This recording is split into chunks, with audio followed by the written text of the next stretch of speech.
پاکستان نے جس قوم کے لیے اپنے دروازے کھولے، آج وہی قوم ہمارے زخموں پر نمک چھڑک رہی ہے۔ افغانوں کی اصل حقیقت کیا ہے؟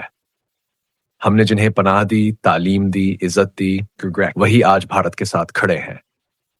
آخر افغانوں کے بدلتے رویے کی وجہ کیا ہے؟ لاہور میں میرے ایک دوست، وہ افغانستان سے آئے تھے، اس لیے ہم انہیں افغان بھائی کہہ کر پکارتے تھے۔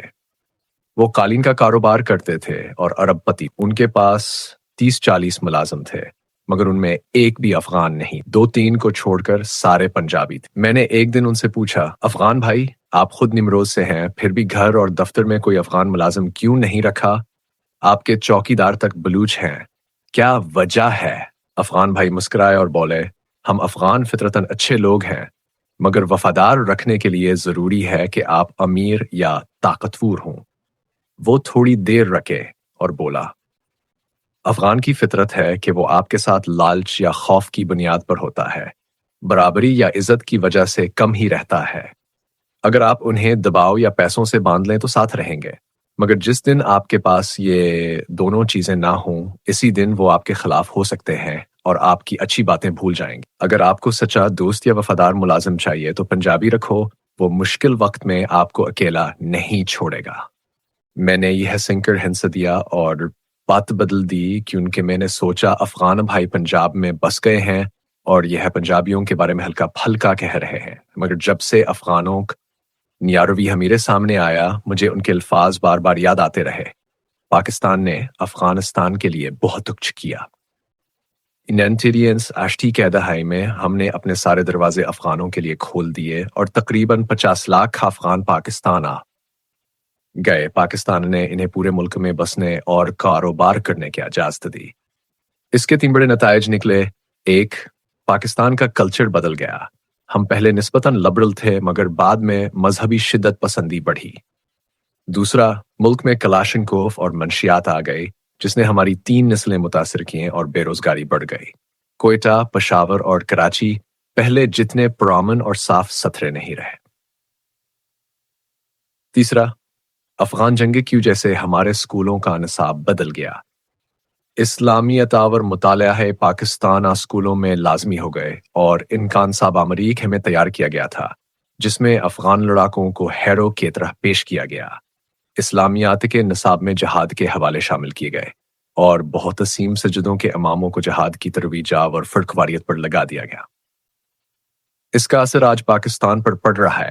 تاریخ کو کچھ انداز میں پیش کیا گیا ہے، جیسے محمود غزنوی، شہاب الدین غوری اور احمد شاہ ابدالی کے کردار کو مخصوص طریقے سے دکھایا گیا۔ ہندوستان کیا لینے آتے تھے اور اسلام کے ساتھ ان کا کیا تعلق تھا؟ ہمیں ماننا ہوگا یہ لوٹنے والے تھے اور ہر سال ہندوستان پر حملے کرتے تھے، مگر یونیورسٹی آف نبراسکا ایشنی میں انہیں اسلامی دنیا کا عظیم ہیرو بنا دیا اور ہماری نئی نسل نے یہ نیا نارمل قبول کر لیا۔ اسی پروپیگنڈے نے افغانوں کو یہ یقین دلایا کہ انہیں آج تک کوئی فتح نہیں کر سکا، حالانکہ یہ سچ نہیں تھا۔ افغانستان کسی بھی دور میں مکمل آزاد نہیں رہا۔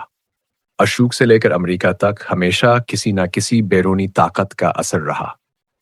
تاریخ بتاتی ہے کہ اشوک، یونانی، منگول، ازبک، ایرانی، ترک، سکھ، انگریز، روسی اور امریکی سب نے یہاں اثر ڈالا، حتیٰ کہ سیالکوٹ کے راجہ منندر ملن نے انہیں فتح کیا اور اس کی حکومت کابل تک تھی۔ افغان راجہ رنجیت سنگھ کا مقابلہ بھی نہیں کر سکے۔ افغان ناقابل تسخیر ہیں۔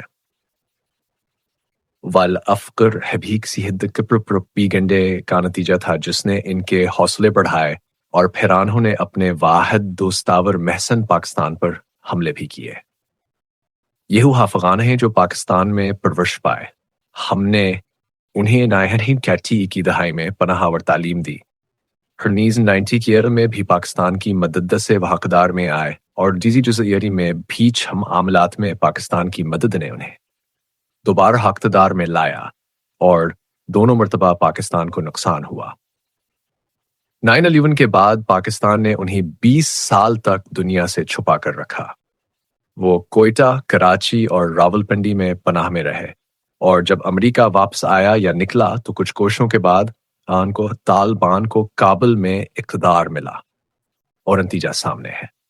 مثال کے طور پر طالبان کے بازر ہنما اور ان کے خاندان ہی نائزر آشس میں پاکستان آئے، آج بھیان کی کراچی، کوئٹہ اور پشاور میں بڑی جائیدادیں ہیں۔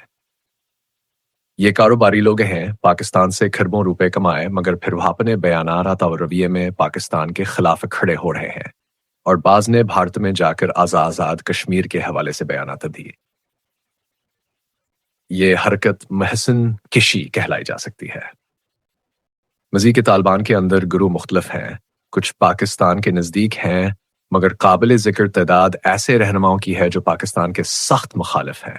حیرت انگیز بات یہ ہے کہ یہ تھیک دائرس یعنی جو بھی گروہ ہیں برسوں پاکستان میں رہے اور ہمیں ان کی میزبانی کرنی پڑی، پھر وہ ہمارے خلاف ہو گئے۔ مصنف نے مختلف طالبان لیڈروں کے نام اور ان کے ماضی کے تعلقات کا ذکر کیا۔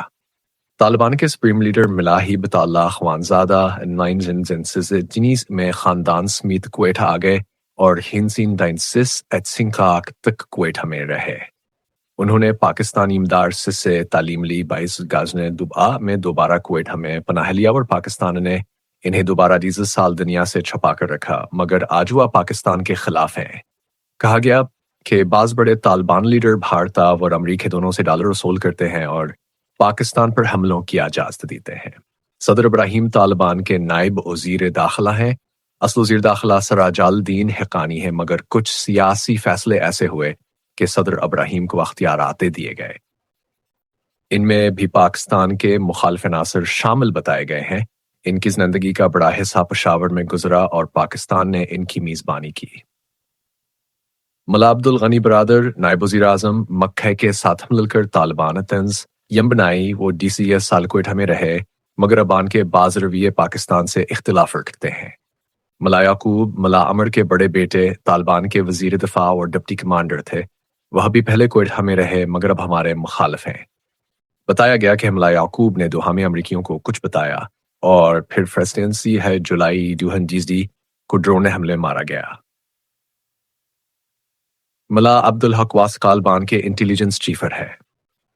وہ گوانتاناموبے میں قید تھے۔ پاکستان نے ان کی رہائی میں کردار ادا کیا، مگر کہا بوہرا کے ذریعے BILA کو ٹریننگ دے رہے ہیں۔